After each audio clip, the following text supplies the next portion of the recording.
So welcome to the YIVO Institute for Jewish Research. My name is Julia Rothkopf. I am the program associate at YIVO.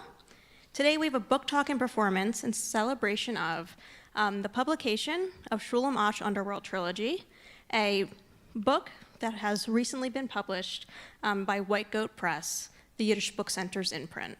And we also thank the Yiddish Book Center for their generous support and co-sponsorship for tonight's evening.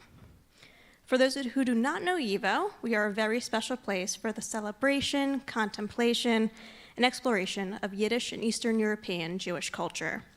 We are located in New York City, where our library and archive contain over 400,000 books and 24 million documents. These resources are used by researchers and everyday people from all around the world. We also have lots of classes on Yiddish language and culture and programs just like this one, where we use our library and archive to bridge the worlds between our library and the broader Jewish world. And now I will hand it over to Lisa Newman. She is the Director of Publishing and Public Programs at the Yiddish Book Center, and she would like to say a few words. Thank you for joining us tonight.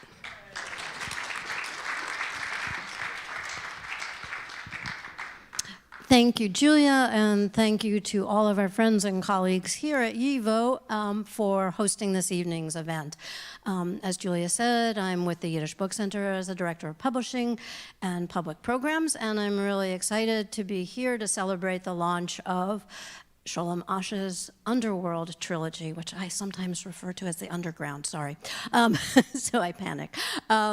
It's really great to have this work out there by White Goat Press, the center's imprint. And White Goat Press, for those of you who don't know us, is the Yiddish Book Center's imprint. It's committed to bringing newly translated Yiddish works to the widest readership in English.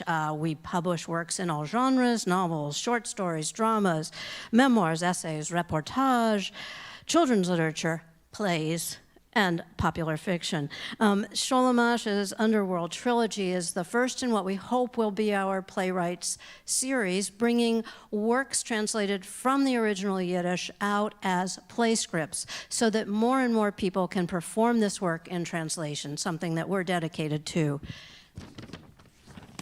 For those of you who don't know the Yiddish Book Center, we were founded in 1980, and we are dedicated to recovering, preserving, teaching, celebrating all that Yiddish literature and culture have to offer, and to advance a fuller understanding of Jewish history and identity through Yiddish culture. The center engages in a lot of diverse worldwide, we engage a lot of diverse and worldwide audiences. We produce educational programs, public programs. Of course, we're known for having rescued more than 1 million Yiddish books and preserving, digitizing, and making them available. Since then, we've launched numerous educational programs, an oral history project, and on from there. And recently, we opened a landmark core exhibition, Yiddish, A Global Culture. I'm delighted to introduce before the program, Caraid O'Brien. She's a writer, performer, translator, and director. Caraid has translated 7 plays by Sholem Asch from Yiddish into English. Her debut translation of Sholem Asch's God of Vengeance, as they say, set the show world aflame, according to, excuse me, I'm not used to reading scripts. The Village Voice, a 3-time recipient of a new play commission from the Foundation for Jewish Cultures. Her audio performance and translation of Clara Klebanova's memoir about the Russian Revolution, The Last Maximalist, as well as The Dead Man, Sholem Asch's drama about the flu epidemic of 1919, are both available on the Yiddish Book Center's website. Her latest Asch translation, On the Road to Zion, debuted as a radio play with the Yiddish Book Center. She spent 10 years studying theater with Luba Cattison, the last surviving member of the Vilna troupe. And for 5 years, she studied musical theater history with legendary crooner Seymour Rexite. Caraid served as the co-curator of the Yiddish Book Center's theater section of the new core exhibition, Yiddish, A Global Culture.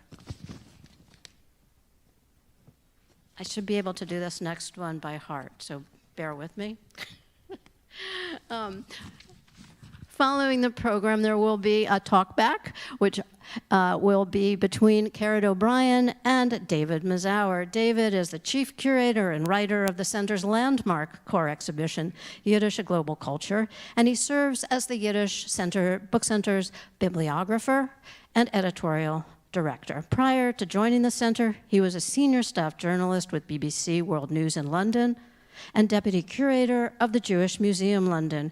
He writes for the Digital Yiddish Theater Project, is the author of Yiddish Theater in London. His dozens of published articles include several on his great-grandfather, Yiddish writer Sholem Asch, as well as explorations of Yiddish theater and popular culture, British Jewish history, Jewish art, and the Yiddish salon of Bronx poet Bertha Kling. He graduated in history from Cambridge University and has a postgraduate diploma in Russian. So I hope you will join them for the talkback following the performance. Welcome on behalf of all of us and enjoy.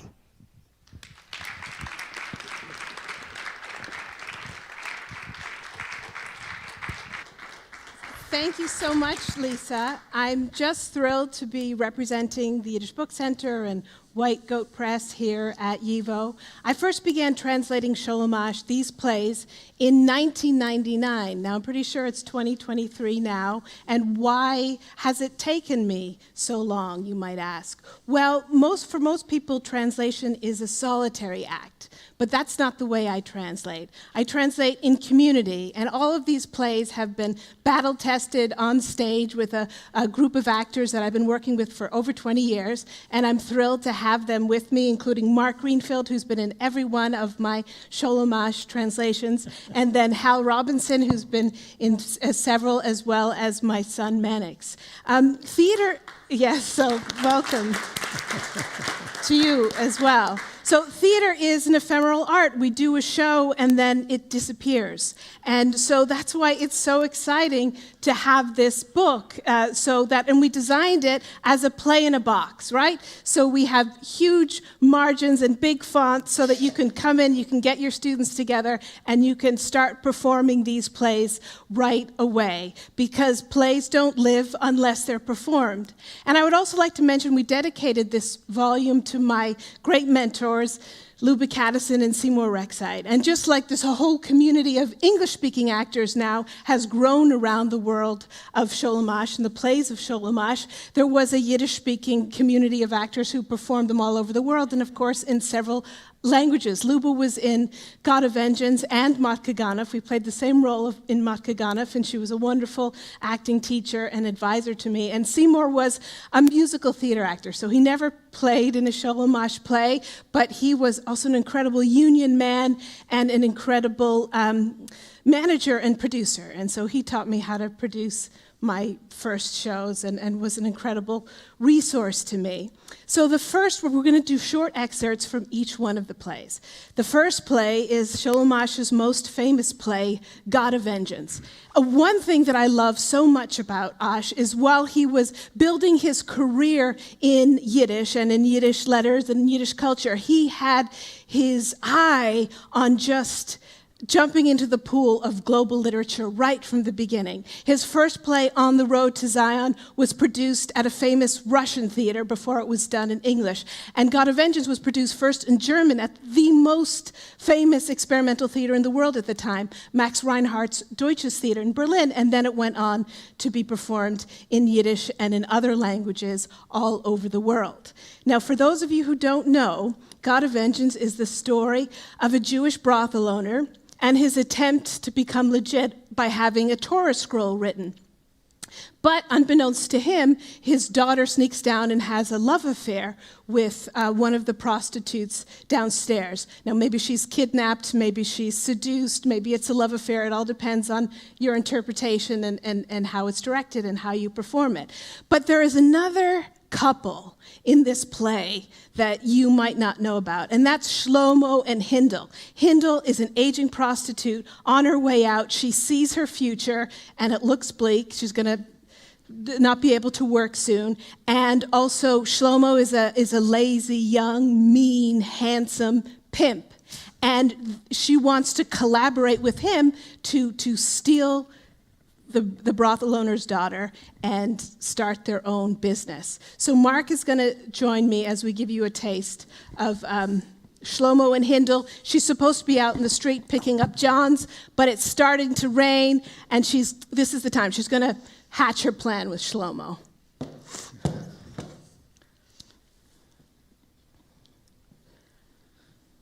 Is that you? Why aren't you on the street? It started to rain. Oh. Did you answer me, princess? Have you forgiven me already? I'm not angry anymore. Zoe, well, if you want, you can stay angry. Shloim, I'm not leaving. See? Now we're alone. No one can hear us. Tell me, as sure as there is a God off the Welt, tell me, are you going to bring me to the chuppah? Are you going to marry me? Yeah, princess. Shove your savings between your saggy tits and go cry to the daddy that I took away all your money. You don't have anything. Not even enough to buy a little hat. Yo, I said, it made me sick. Cut under my heart. You rip the shirt off my back and then go krichin up to that superoxide bitch? I'll douse her head in gasoline. How can you stand that stench? She'll put anything in her mouth. What a piece of ass you got there. A real bargain. You finished? Is this a performance? I'll nail you so hard between the eyes you'll be looking at your old dead bubby. Hit me. Cut scars into my body. You've already marked me blue. Please, cut me, pinch me. But only you must say to me here in this room, just as you pray Kaddish for your father in his grave, will you really, off dem rechten emes, marry me? I wanted to once, but now I don't. You don't have to want to. I like it like that. Only don't make a fool out of me. You want money? Tell me. You want a kapota? It's yours. Oh, what kind of games are you playing with me, Shloim? Yishkosha, sweetie. There are plenty of weddings in this world. You'll catch your trout. What the hell do you care what I do? Fine, you don't want me to give a shit, I won't. So, are you going to at least bring me a little tea? So, you like her? No, won't you be busy now? Buying handkerchiefs to stuff your wifey's shirt? A pair of stilts to make her human-sized? Oh, you'll have to pay a dentist to make her some teeth. Oh, and yes, don't forget the organ grinder. You've got the monkey. Better get a good hurdy-gurdy barrel organ man to distract the crowds when you cart her around from house to house. I promise I'll throw you a couple of pennies when you start caterwauling by my window. Hold your snout, woman, I'm telling you. And if not, what are you going to do to me? On Patch. Oh, Pachi, Kikala. No, we don't hit. Today, if you hit a woman, she'll come back and stab you with a knife. Oh, who'll do that exactly, huh? Who'll do that? What do you got there? What the hell are you hiding in that blouse? What is going on with you? Show it, I'm telling you. Let's see what we have here. Moshe the locksmith? So he's been tinkering with your chastity belt? So he must be the rich man. Since when have you been doing him? What are you going on about? Oh, what am I going on about? So you've been fooling around with Moishela. Photographs were exchanged, a bride-groom couple, and I didn't know anything. I didn't know anything. I didn't know anything. Hindel, come here. Hindel! Here, I said. Do you hear me? What do you want? Did you speak to Manka? Yeah. No. What did she say? That when we have our own little housey, she'll come over to us. For sure? Yes. And she's not coming alone. She's bringing a friend. For sure? We can't make a living from one whore. We have to pay rent. We would need a fresh one. Yeah, I know. That would add to our kitty. Where are we getting her from? I have my eye on one Nekeva, green as a tree, still a girl. Can we make a living off of her? Yeah, but she's still, A girl, yeah, Nekeva. From another house? No, a respectable daughter. She still lives with her parents. From where do you know her? She comes to Motke every night, sneaks away from her daddy. No one sees her.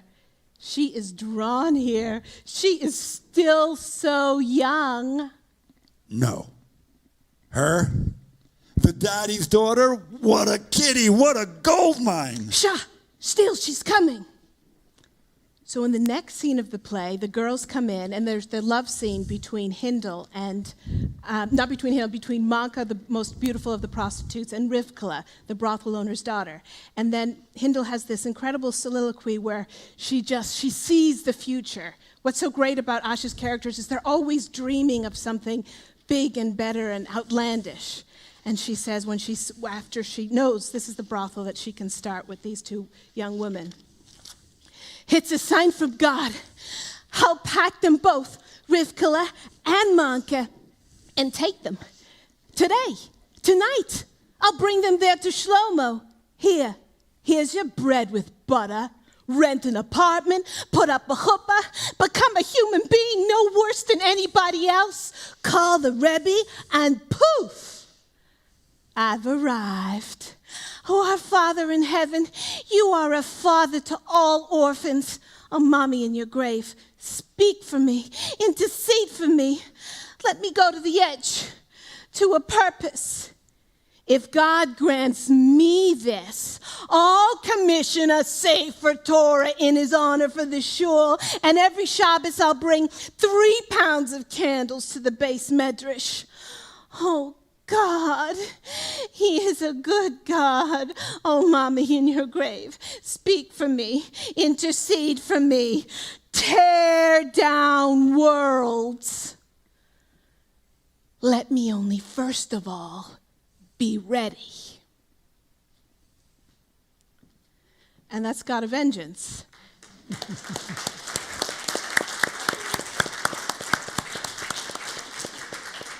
Now, the next play in our Plays in a Box, in our Underworld Trilogy, is Motke Thief.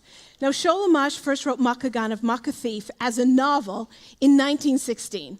And it was printed, it was such a popular novel, and he was such a popular writer at this time, that it was printed on the front page. The excerpts were the front page of the Vorwärts newspaper. So everybody in the Yiddish-speaking community was waiting with bated breath for the new installment of Motke Thief. And then the next year, it was turned into a play. He adapted it himself.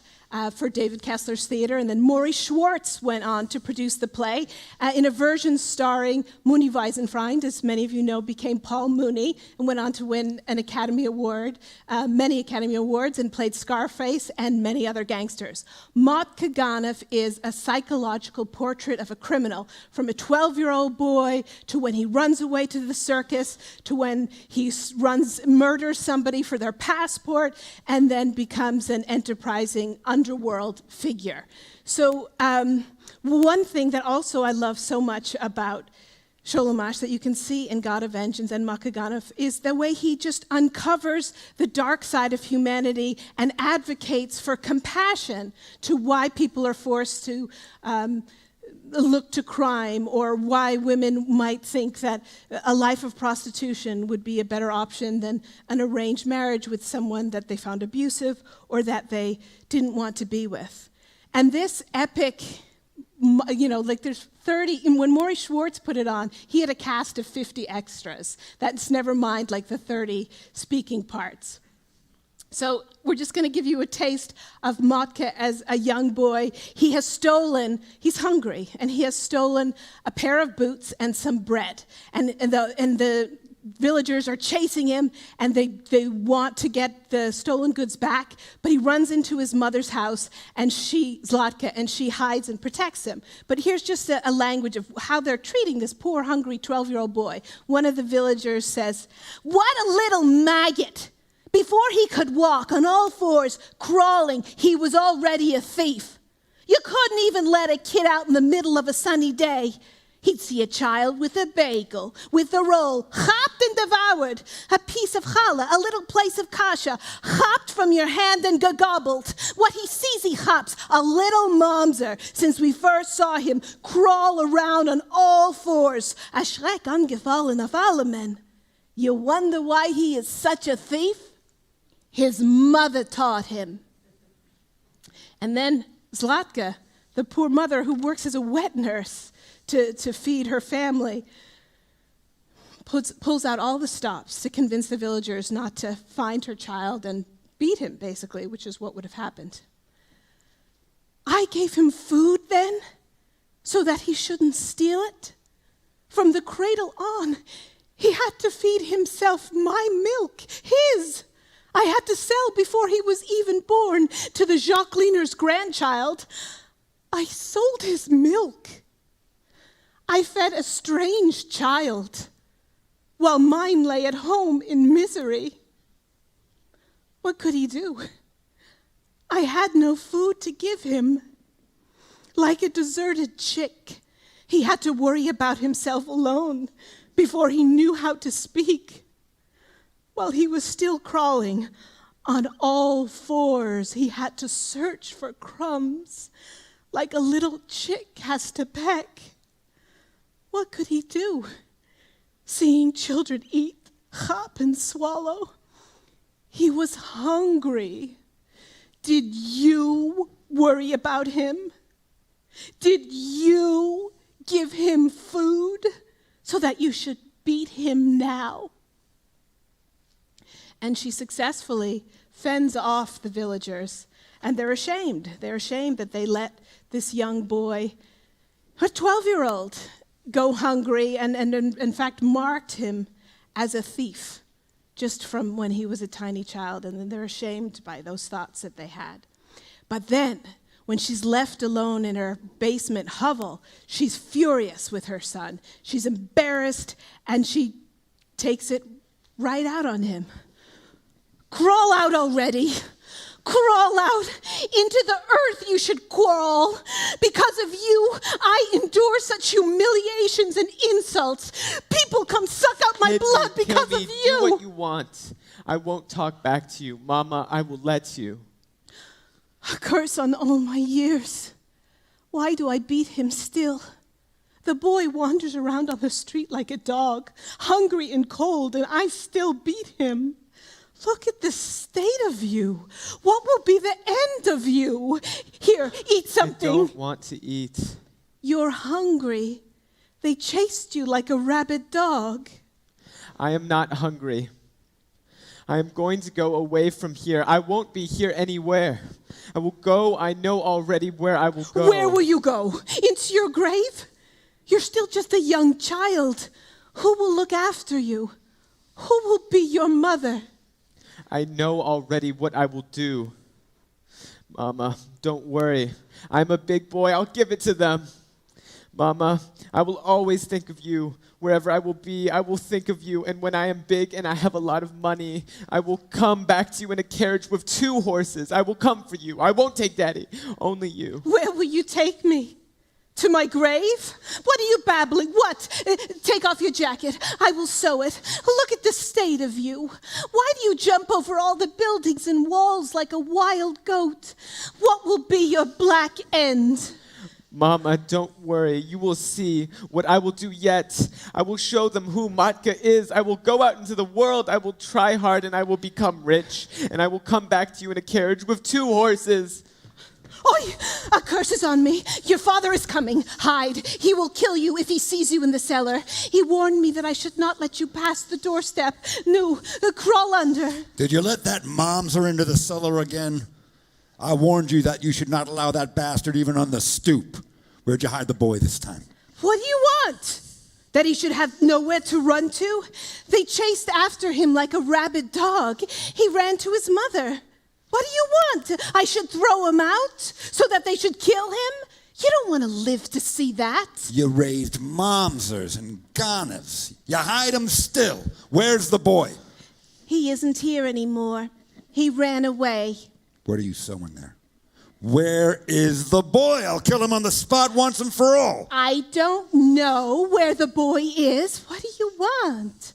It's not enough that strangers chased him, now his own father? You still take him in. Oh, you've raised quite a little thief, just like your own family. I will not let you beat Mama. I will give it back to you. You can beat me, yes. My mama, no. Motke, won't what are let you you. doing? You'd raise a let hand you. to your own father? You ois farf.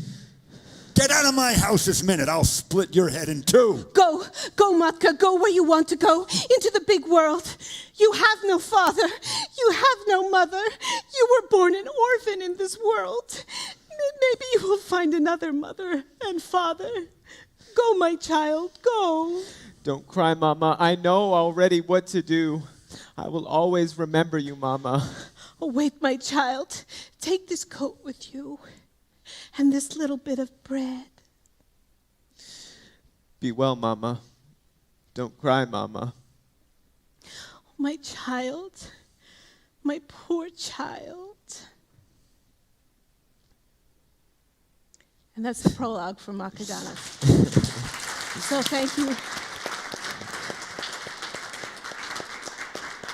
That's good.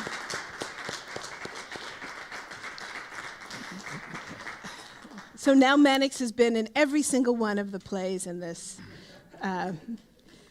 version now, in this book. Now the third play in the Underworld Trilogy. So we have Sholem Asch's depiction of, the underworld of gangsters and criminals, and now we're about to go to the underworld of the dead. I'd like to say that when Sholem Asch's first job, when he left Kutno, was writing letters for people who were illiterate, and they were often criminals and gangsters or laborers or people who didn't know how to read and write.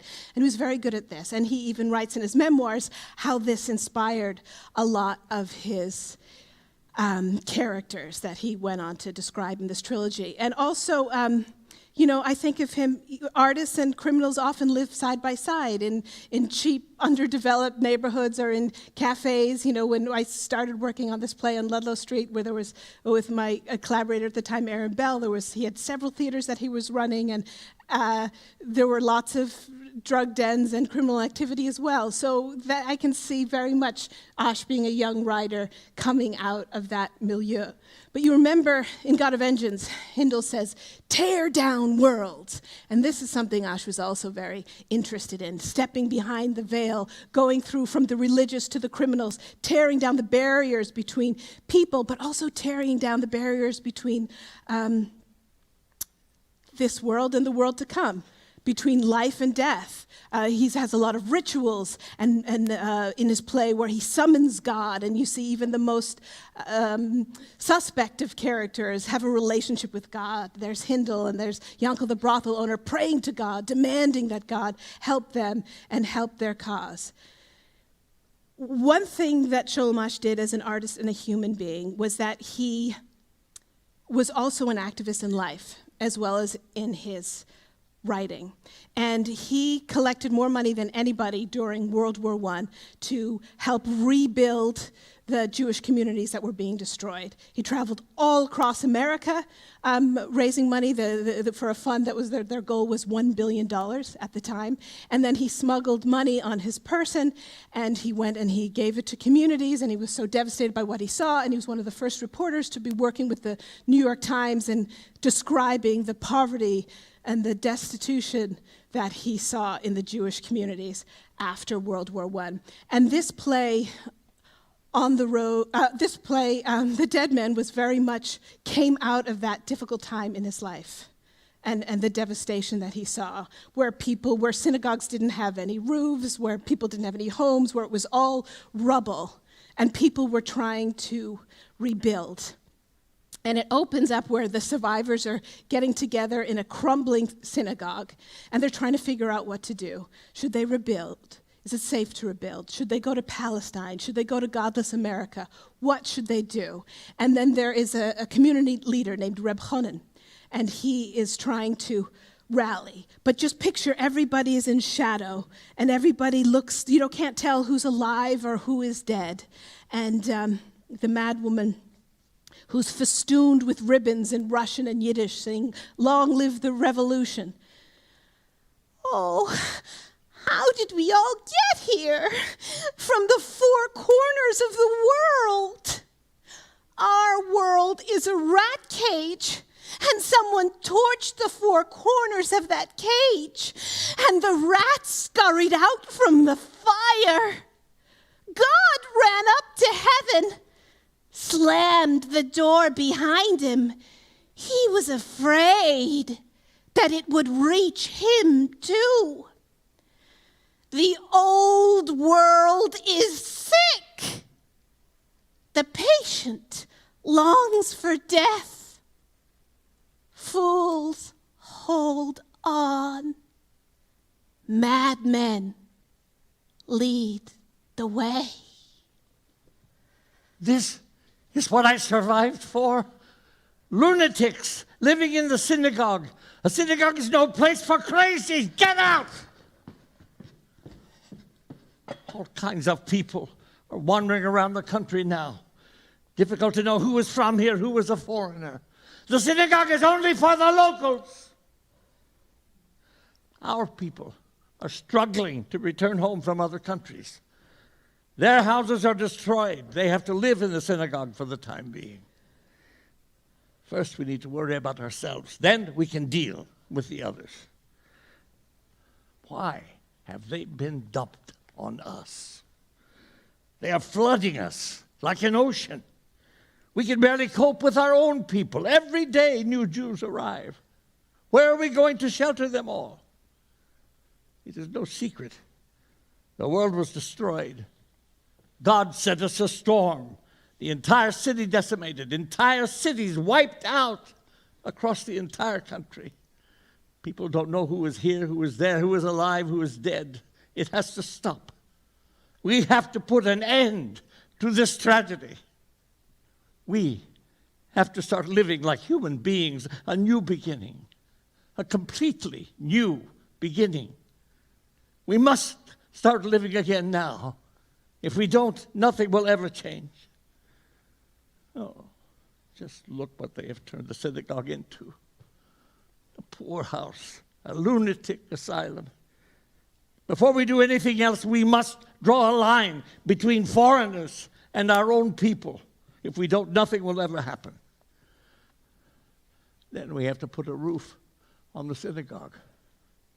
It is urgent that we begin to live anew now. If not, nothing will ever happen. What do you say, Reb Baruch? I've always said there is reason for everything. A world doesn't go crazy for nothing. You don't kill off a world full of people turning countries into ruin for nothing. There must be a meaning behind it, a purpose for it. Now, Jews, do you understand the reason why? Let me explain it to you. This is truly the meaning of it. First of all, before the Messiah comes, there must be the absence of the Messiah, yes? Terrible times will reign all over the world. Every soul will tremble in its body, and it will happen like sand through a sieve, just as it is written in our holy books. We see only our suffering because we are in pain. Can't you see God's hand in there? We have begged him day and night to show us his righteousness and erase the evil empires from the face of the earth with a burning hand. Today, it is happening. We are the miracle before our own eyes. God decimated a strong and powerful enemy, and we are not happy about it because it upsets our own lives. Who are we exactly? That because of us, God should not enact his righteousness? And even if it affects our lives, we should be joyful. He punishes only our body, but he annihilates their soul. May they be wiped from the face of the earth. Do you understand? Do you understand? There is a God in this world. That this destruction is our justice. It is our righteousness. We have to start living anew. We have to live, and we will live. There will be an end to all this terribleness. We must forget what was. The dead are dead. We cannot bring them back from the dead as God ordained it. and the living need to live. Righteousness and justice will be established once again in this world. No more greed, no more haste, no more chaos.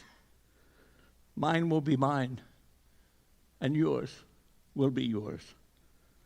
Our neighbors will return with God's help. But we all need to get back to business. We will build up our town once again, and we will live to see it happen.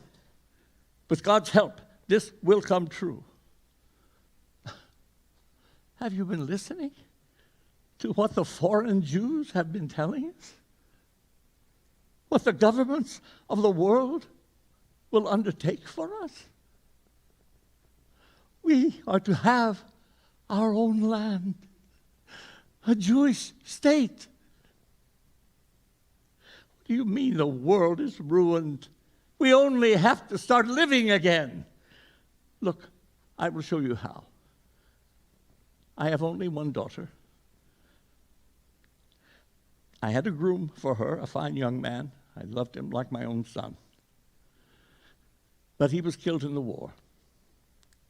Now, if it is the will of God, I will make my daughter a bride today once again. I'll take Baruch Leibish's young son. People say he's still too young, but we cannot wait for him to get older. This is a time of chaos. And even though we have nothing, both of our families are poor, I will give the new couple a piece of my remaining estate so that they should live like any other Jew is living now. And I will commit myself to giving my new son-in-law several gold coins as a dowry as soon as God helps me to earn a living once again. In honor of the news about our soon-to-be Jewish state, today, following afternoon prayers, we will write the marriage contract. It will be the start of a new time. We don't have any honey cake or brandy. Instead, we have each other. Venerable, decent people. A shul of Jews. No evil eye. And maybe, when we are all together, we can find a small piece of bread to make a blessing over. What do you say, Jews? Yes?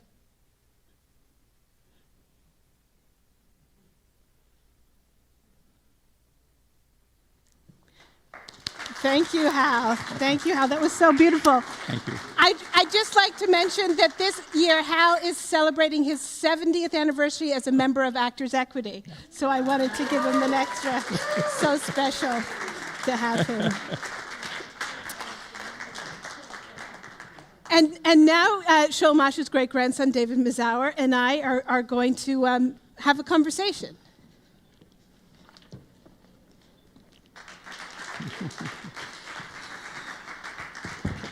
Take that. You can do that one.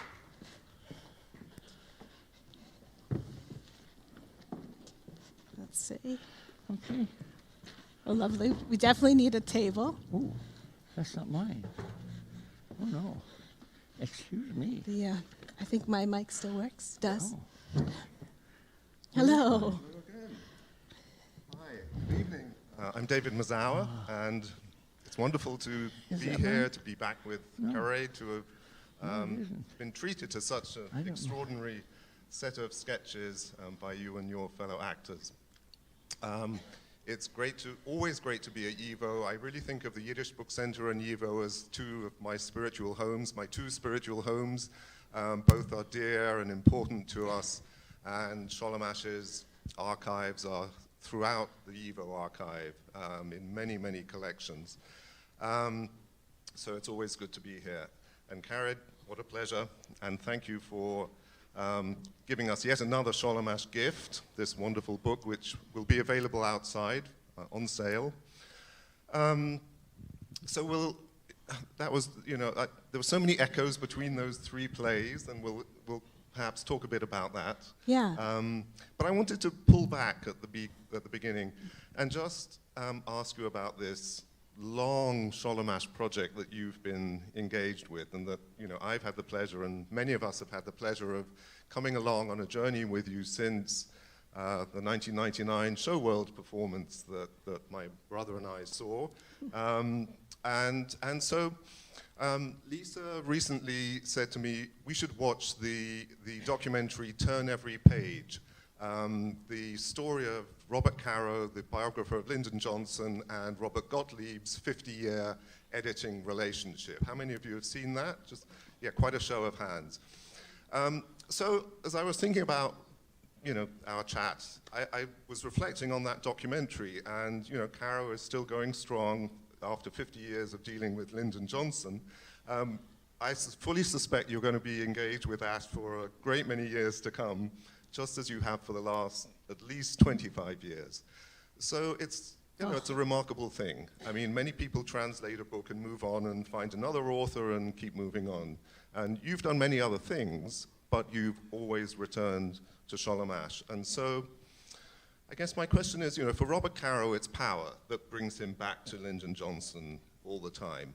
So what is it about Asch that you return to constantly? What's the sort of key thing in his work and his writing that draws you back? Well, I can't anticipate what he's going to do before I dive into it.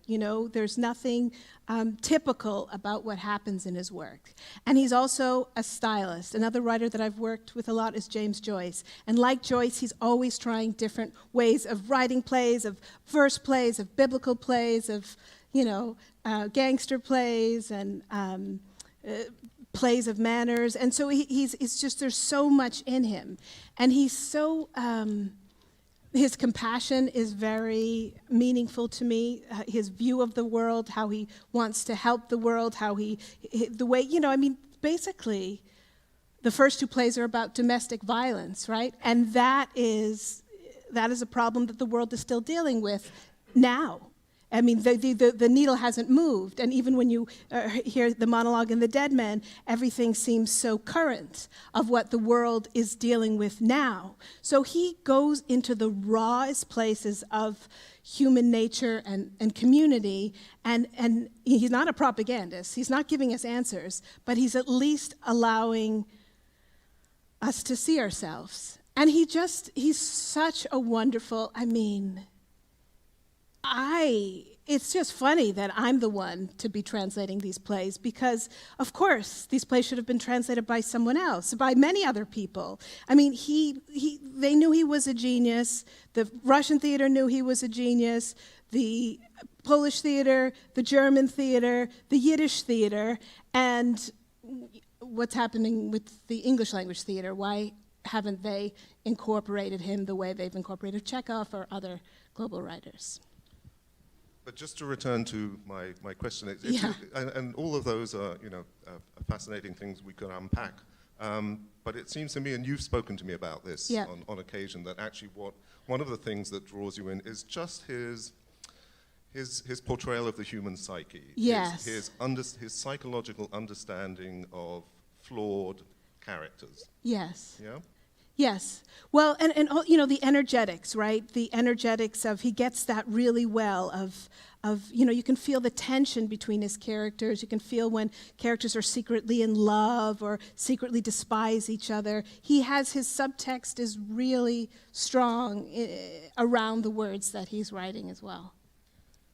And, thought that came to me listening to several of those extracts and the way they spoke to each other is that, he's never more engaged with faith than when he's dealing with the profane. Yes. Right? Yeah. Think sort of unpack that thought for us a bit, maybe. Well, I was thinking about this actually because, so he was a yeshiva school dropout. His parents wanted him to be a rabbi. He didn't want to do that. He got involved with theater. I went to religious schools my whole life. I didn't go to a secular school until college. And there were Catholic schools. And there was a lot of religious education. And so that's a certain kind of education where you first believe it, and then you distrust it, and then you rebel against it. And it's just so delicious to have the sacred and the profane together, because in the profane is the sacred, and as we've seen so often, in the supposedly sacred is the profane. So it's theatrically powerful, it's energetically powerful, and also, he's a socialist, but he's a humanist, and everybody deserves to have a relationship with God, whether you're a writer, the Freudian slip, whether you're a rabbi or a prostitute, you get your own relationship with God, and you get to decide what that is, and you get to speak to him directly. And that's so great to me. I love that. Do you see parallels with Irish theatre, with some of the literature and theatre that you grew up with, engaging with as a teenager? Yes, very much so. My style of translation, including a lot of the Yiddish words, was based on the plays of John Millington Synge. My family's from the Aran Islands, which are an Irish-speaking island, and he wrote these plays like, Peggy Mike, Playboy of the Western World. He wrote them in English with Irish peppered in. Nobody in those islands spoke English at that time period. So I was like, oh yeah, that's how you do it. How do you kind of mix in some of the sonic sound of the language? How do you get these minority language cultures out into a wider audience? And like Synge and like O'Casey, he was an anti-war guy, just the way O'Casey is. He also his plays got him into a lot of trouble. There were riots in the Abbey Theatre after O'Casey's plays, just like the controversy over God of Vengeance.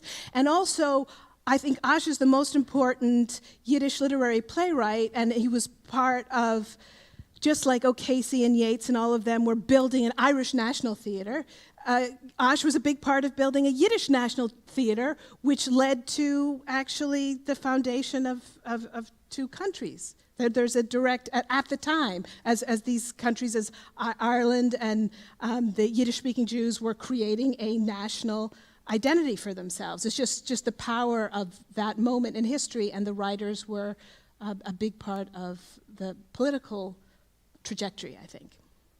And you've brought in the question of language, and your translations are so, I love your translations, they're so rich in layers of register and layers of language. There's a lot of Yiddish in them, as we heard, but you're also super inventive with English. So, I can't remember the line in one of the extracts we just heard that has the word gegobbled. Yes. Right, that's a O'Brienism. And in God of Vengeance, Act 3, Sora says to, Yankel's falling apart. Sora, his wife, is the one who's really trying to hold this untenable situation together, and he's just completely falling apart. And she says to him, in your translation, what's with you, Yankel? Why are you shutting upping? I love that, shutting upping. So it's, your translations are so beautifully modulated, and I think for actors probably just a sheer delight. But I have to say also, one of the joys of this book is in Caraid's introductions.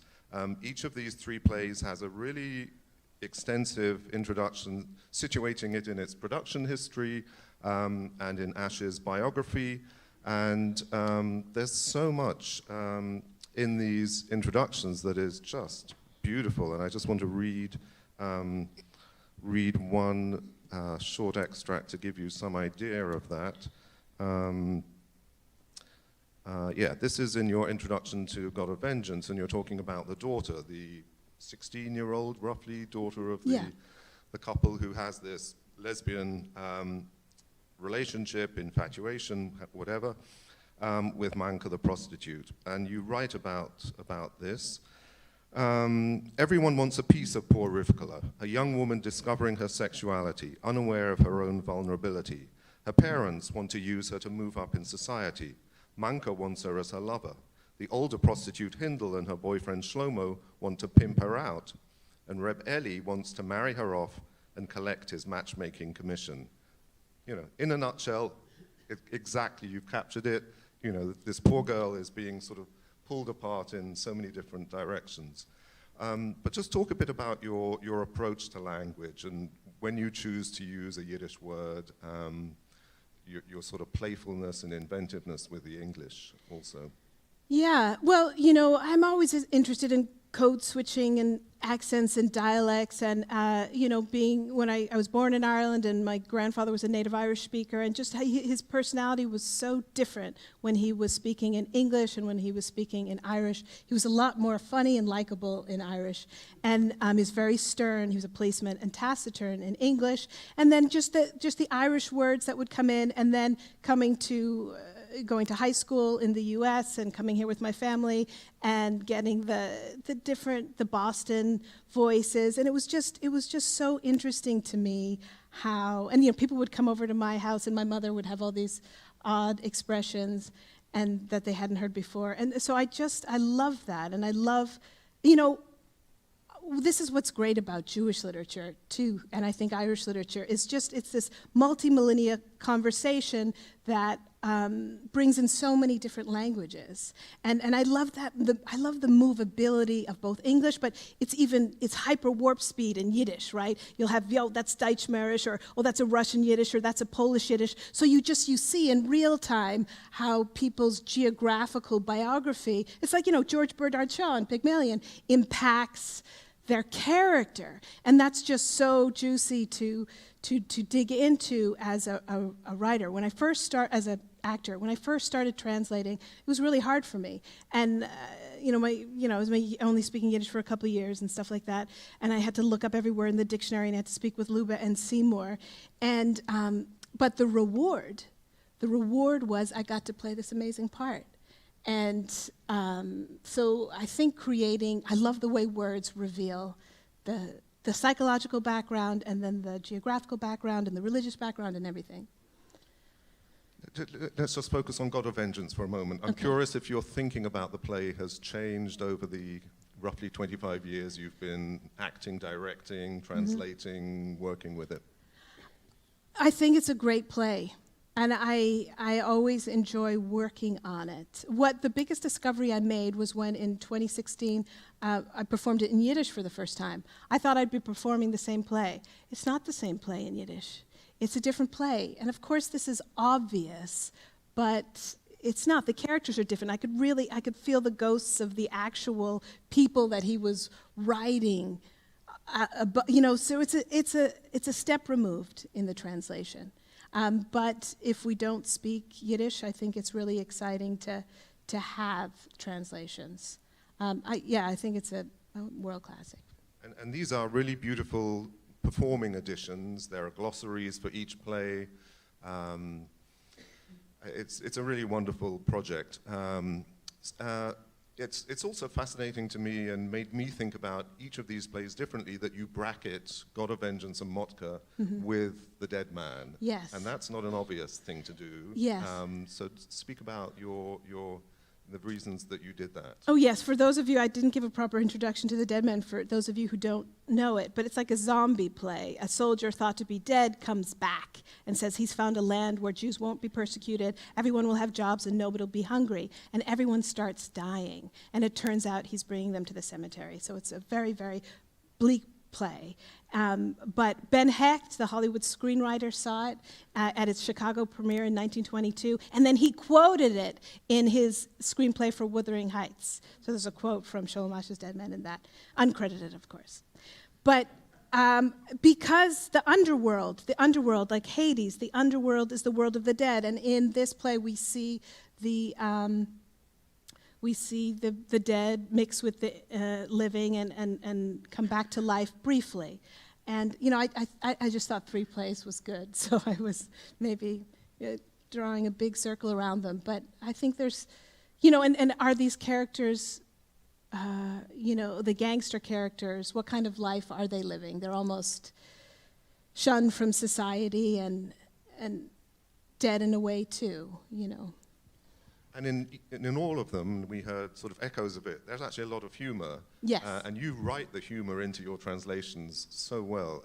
But it often seems to me that audiences are uneasy with the humor, or perhaps the juxtaposition of the humor with the other sort of elements of melodrama and other things going on in these plays. And I mean, God of Vengeance has some very funny lines, Yeah. and at least one real comedy part in the matchmaker. But audiences are often, it seems, reluctant to laugh. Did you feel that as an actor and as a director? Well, yeah, it depends. Audiences would have a lot of opinions, And that's what I love about Sholem Asch audiences. They have a lot to say, and they're very intelligent audiences. It's a relief when you're doing something so dark to have humor in it. Yeah. All right, I think we will... let me ask you one more thing, and then we'll Yes. open it up for questions, and which is something you do refer to in your introductions, which is Asch's ability to write anti-heroes, which I thought was a Yes. really astute characterization of both Yankel, the father in God of Vengeance, and also Motke. Yes. Yeah? I'd like to also say that in Motke, in God of Vengeance, in his play Our Faith, it's the anti-heroes, the men, they're always falling apart, and it's always their wives and the women who are trying to hold things together and who are saving the children. The men never care to save the children, they're happy to write them off, and it's always the mothers who are in there saving. So I love that. But you feel for Mark Greenfield played the original Yankel when we did it in Show World, and you love him. I loved him, the character. You feel for how he feels such an outsider. You see how his emotional maturity never developed, that nobody accepted him ever in his life. And he doesn't... Asch, that's again why he's so much fun to translate and perform. He doesn't write stereotypes. He writes people with, even if they have really dark shadows, they have some light and they have some heart, and you want things to work out for them. Thank you so much, Caraid. Thank you. And let's open up for questions. I think we'll have at least 15 minutes or so for questions, so please, raise your hands, and the mic is there. Yes. I'm a big fan of Irish drama. I just saw the Druid Trilogy. Oh, me too, yeah. Okay. I also saw God of Vengeance when it was done by Paula Vogel on Broadway some years ago. Yeah. I've been a big fan of Yiddish theater because I speak it and I understand it. And my parents dragged me as a child. But it seems to me that Sholem Asch's version of the human condition focuses on the underbelly, the seamier side of life, and the ugly side of people's characters. How do you make an ugly character likable to an audience when he or she has no redeeming value? Well, what I'd like to say is that Sholem Asch was the most produced Yiddish literary playwright. He wrote over 24 plays, and I've put the CD ones there in that volume. But he, just because that was the fun, but he wrote non-CD characters as well. But even, when he was writing about normal families, they all had their dark sides. I mean, he writes characters that have darkness and light in them. Nobody is written off as just an awful person, though sometimes... Reb Eli in God of Vengeance, the matchmaker, he seems like he's hard to love. But he's funny, and because he's just out for his commission and he's willing to make any sort of deal. It's the collaborative nature of theater, it depends on, the translation, if you're using a translation, but the director and the actor, if we don't create a character that people want to know or that people believe is somebody that they could meet in life, then we haven't done our job. And just a quick thought to add to that. I mean, you engage with plays of Asch's like On the Road to Zion that don't really have this kind of setting at all, that are more sort of plays of debate and plays of national debate in a way. And then obviously in his novels and stories, his concerns range well beyond the kind of themes of some of these plays. All right, let's take another question. Yes, the woman next to you. My sister. Who were the literary inspiration for his work? Because so often great writers are inspired by the works of others. Was it also his rabbinic background to some degree that informed his approach? Who were the literary exemplars that he looked up to? Well, for his first play, On the Road to Zion, he was mentored by this actress named Vera Komisarjevskaya, who was the original Nina in Chekhov's The Seagull. She produced his first play, and it was very much his version of Chekhov's The Seagull, all about what do you believe in. So he was very well read. He loved German literature. He wrote God of Vengeance because he saw Rudolf Schildkröte perform Shylock in Merchant of Venice. And he thought, oh, that's an anti-hero, speaking of, and he's like, I want to write a character like that, somebody who everyone hates, but still you're rooting for him. And so that's how he did that. So he was mentored. This was so great about him. He was able to just bob around to cultures knowing some of the language. I don't know how much of the language. He was mentored by a famous Polish painter early on. So he had mentors that were not Jewish, that were part of the global literary and theatrical elite, and as well as great Jewish mentors like Yud Lamed Peretz. So he was drawing upon, he was very much a citizen of the world, I think. Yeah, absolutely. And he was very programmatic and strategic in some of these early engagements with Polish and German and Russian literature. I mean, he spent about 2 years sort of very closely connected to Polish literary circles in 1903 and 1904 with writers like Remont and Stefan Jaromski, as you mentioned, the painter Witkiewicz, and he spent a lot of time in Krakow and Zakopane, tried to write in Polish at one point, and he kind of replicates that again in Germany with his relationships with Max Reinhardt's theater and so on, and then again in Russia, where he's very involved with Russian literary circles in 1907, 1908. So it was kind of, I think, a very deliberate program of self-education from somebody who had no formal education outside of the traditional Jewish world and at any point. Beata. Just hold on, because the mic will come to you. First of all, thank you, Caraid, for bringing the words to life. And it is always wonderful to have an actor translate for the stage, because it's very different if people do not have the experience of the sounds of words and that the words have to travel space. Somebody who translates for the page and has no experience with the or a tin ear, and I've read many plays that have been translated by people who have tin ears. Your ear is so alive. Thank you. And the sounds are there, and the delight in the language.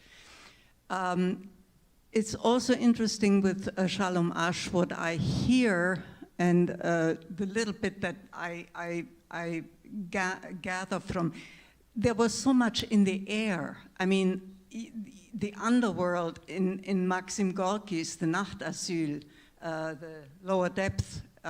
Yeah. These plays were played in Germany, in Poland, in Russia.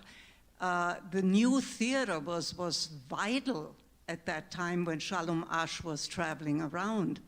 And so I think he just absorbed like a sponge while cultivating, obviously, his own talent, and also the interest in the underside, the underbelly of society, because this is something that did not used to be shown very easily or very frequently and people would like to forget it.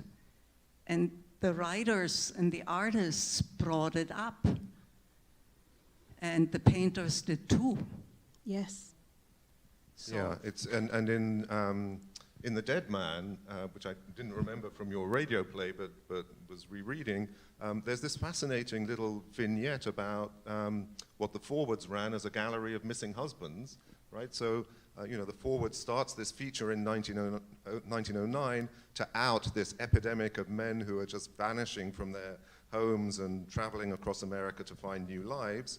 And in The Dead Man, there's this little sort of, not really humorous, but very kind of pointed aside about this woman who's whose husband is in America, and she keeps referring to him being in America, and then someone else sort of refers to this epidemic of guys just going off and says, "Oh, you think he's going to be there for you? You know, what do you know? They're all disappearing."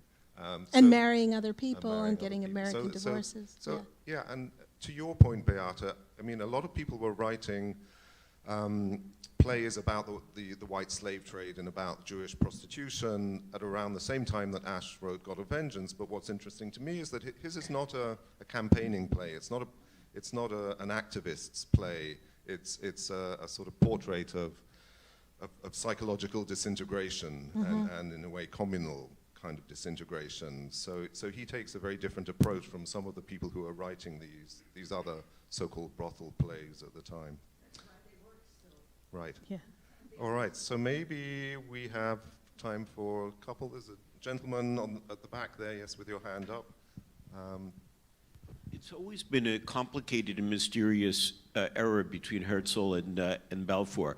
And you had that reference in the play, which is kind of remarkable to me for something of that period. And it is such a mysterious process that happened in that 20-year or so period. And I was wondering if you know further as to what he, in his circle then, experiencing this 20-year period, what led him to put that into the play, and what was his thinking about Zionism at the time?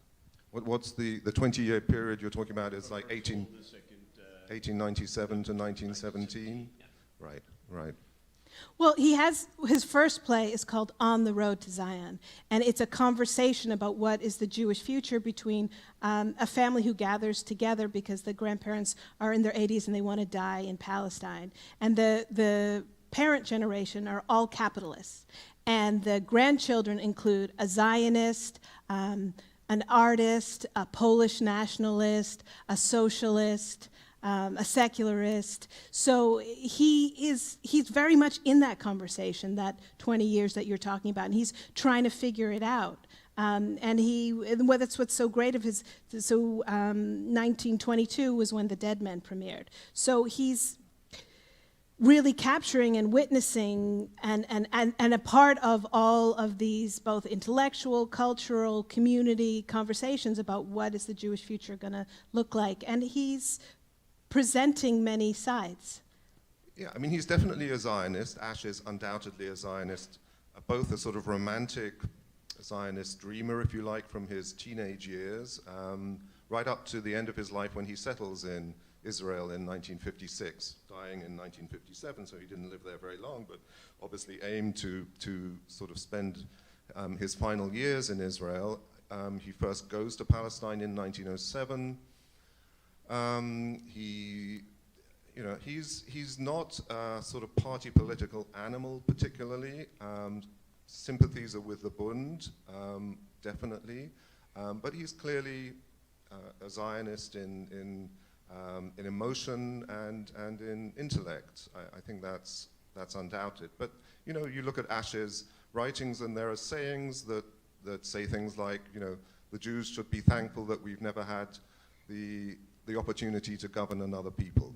He says at one point. I mean, he's pretty clear-sighted about the dangers, let's say. So yeah, I think the evidence is there in his biography. The gentleman with the beret. So I've had the privilege of seeing you perform several times. I remember. Yes, God of Vengeance. Yeah.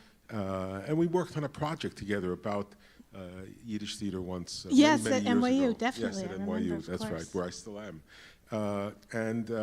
But you've been so deeply engaged with Asch for so long, actually, extraordinary dedication. Could you tell us a little bit about your own transformation over the time in terms of your understanding or your feeling about Asch and what he represents? How that's changed or varied, or have you rejected some past points of view or modified them? Could you tell us about your own experience that way? Well, what I can say about Asch and about Joyce, and I did, for 15 years, I did marathon radio productions of Ulysses, so I got to know that text pretty deeply, is that as writers, they're infinite. Everything is in there. You know, I am not a native Yiddish speaker. I've spoken it for 30 years, but I still read slowly and closely, and it takes me a long time to get through a play, and it's only when I translate it that I really feel that I know it. And I haven't even gotten to his novel, so I don't think I can do all of Asch in one lifetime. But he gives so much as I don't know what to call him, a collaborator or a subject, or I have different ideas about translation too, as they've changed. Like the way I translate, The Dead Man had a lot less Yiddish than maybe Motke Thief did, or and I've seen different types of translation, and I feel like every play stylistically has its own needs about how much Yiddish should be in there, or in what style that it should be translated. But the thing is, the reason why I keep going back to Asch is that it's just so immensely gratifying, for someone who loves books and someone who loves languages and someone who loves humanity and someone who loves performing.